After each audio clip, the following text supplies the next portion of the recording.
रात नहीं ख्वाब बदलता है, मंजिल नहीं कारवां बदलता है। जज्बा रखो जीतने का, क्योंकि किस्मत बदले न बदले दोस्तों, पर वक्त जरूर बदलता है। नमस्कार, आदाब, सत श्री अकाल। स्वागत है आपका अपना चैनल धर्म द स्टोरी टेलर। उम्मीद है आप सभी अच्छे होंगे, आपकी फैमिली अच्छी होगी, आप अपना और अपनों का ख्याल रखें। जिंदगी का संघर्ष आपको जीने की ताकत देगा, मुख में मुस्कान बिखरेगा।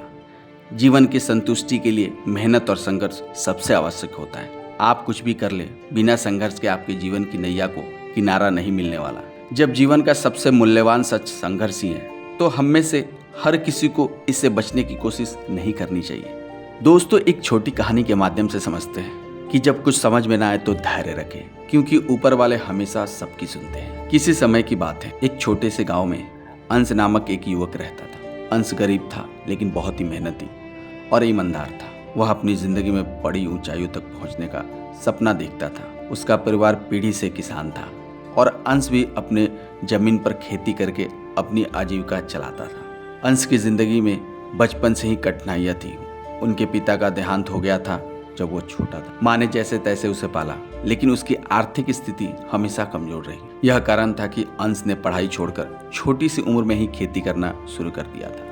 एक साल अंश ने सोचा कि गांव के अन्य किसानों की तरह साधारण फसल नहीं उगाएगा। उसने बाजार से ऊंचे दामों पर बिकने वाले एक नई फसल उगाने का फैसला किया। उसने अपनी सारी बचत लगाकर बीज खरीदे, खेत तैयार किए और कड़ी मेहनत करने लगा। अंश का विश्वास था कि उसकी मेहनत रंग लाएगी। कई महीने तक उसने दिन रात खेत में पसीने बहाए। जब फसल तैयार हो गई तो वह बहुत खुश हुआ, लेकिन किस्मत को शायद कुछ और ही मंजूर था। फसल कटाई के कुछ ही दिन पहले गांव में तेज बारिश और आंधी आ गई। पूरी फसल बर्बाद हो गई। अंश की मेहनत मिट्टी में मिल गई। वह निराश होकर घर लौट आया। उसने महसूस किया कि उसकी सारी मेहनत बेकार चली गई है। उसके पास अब ना पैसे थे, ना उम्मीद।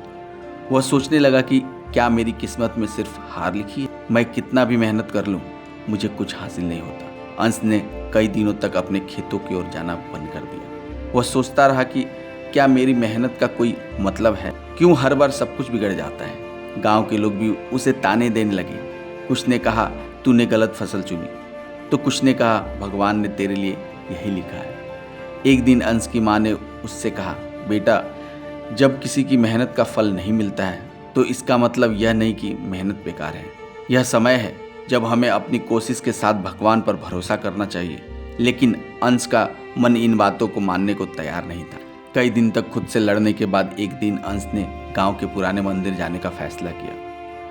वहां जाकर भगवान की मूर्ति के सामने बैठ गया। उसकी आंखों में आंसू बहने लगे। उसने भगवान से कहा, मैंने हमेशा ईमानदारी से मेहनत की है और फिर भी मेरे मेहनत का कोई फल क्यों नहीं मिलता? क्या मैं इतना अयोग्य हूँ कि मुझे सफलता का एक मौका भी मिल नहीं सकता? तभी मंदिर के पुजारी वहाँ आए।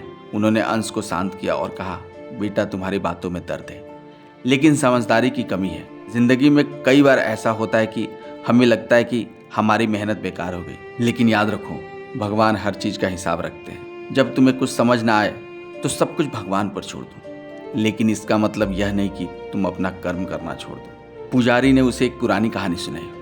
उन्होंने कहा कि एक बार एक राजा ने एक किसान को देखा जो हर दिन मेहनत करता था, लेकिन उनसे फल कम ही मिलता था। राजा ने उससे पूछा, तुम इतनी मेहनत क्यों करते हो जब तुम्हें पता है कि इसका फल हमेशा नहीं मिलता? किसान ने जवाब दिया, राजन, मेहनत करना मेरा धर्म है और फल देना भगवान का काम है। अगर मैं मेहनत छोड़ दूं तो भगवान मुझे कैसे आशीर्वाद देंगे? राजा ने उस दिन सीखा कि असली सफलता मेहनत और विश्वास के मेल से मिलती है। अंश पुजारी की बातें ध्यान से सुनी।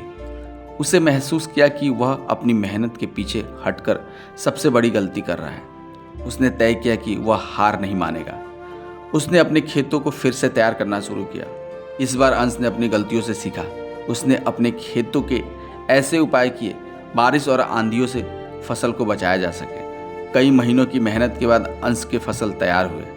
इस बार उसकी फसल न सिर्फ अच्छी हुई, बल्कि वह गांव के अन्य किसानों की तुलना में सबसे ज़्यादा मुनाफा कमाने लगा। वह जो नुकसान पहले झेल चुका था, अब वह मुनाफे में बदल गया। गांव के लोग जो पहले उसकी मेहनत का मजाक उड़ाते थे, अब उसकी तारीफ करने लगे। अंश को एहसास हो गया कि भगवान ने उसे उसकी मेहनत का फल जरूर दिया है, लेकिन उसके समय पर, ना कि अंश की उम्मीदों के अनुसार। अंश ने अपनी जिंदगी में एक महत्वपूर्ण सबक सीखा। जब हमें कुछ समझ में ना आए तो हमें सब ऊपर वाले पे छोड़ देना चाहिए। भगवान हमेशा हमारा भला करते हैं, लेकिन हमें अपना कर्म करना कभी नहीं छोड़ना चाहिए। मेहनत और विश्वास का ही मेल ही इंसान को सफलता के शिखर पर ले जाता है। आज अंश गांव के सबसे सफल किसानों में से एक है। उसकी कहानी हर उस इंसान के लिए प्रेरणा है जो मुश्किल हालात में अपने विश्वास को खो देता है और जब कुछ ना समझ में आए तो धैर्य रखे, क्योंकि ऊपर वाला हमेशा सबकी सुनता है।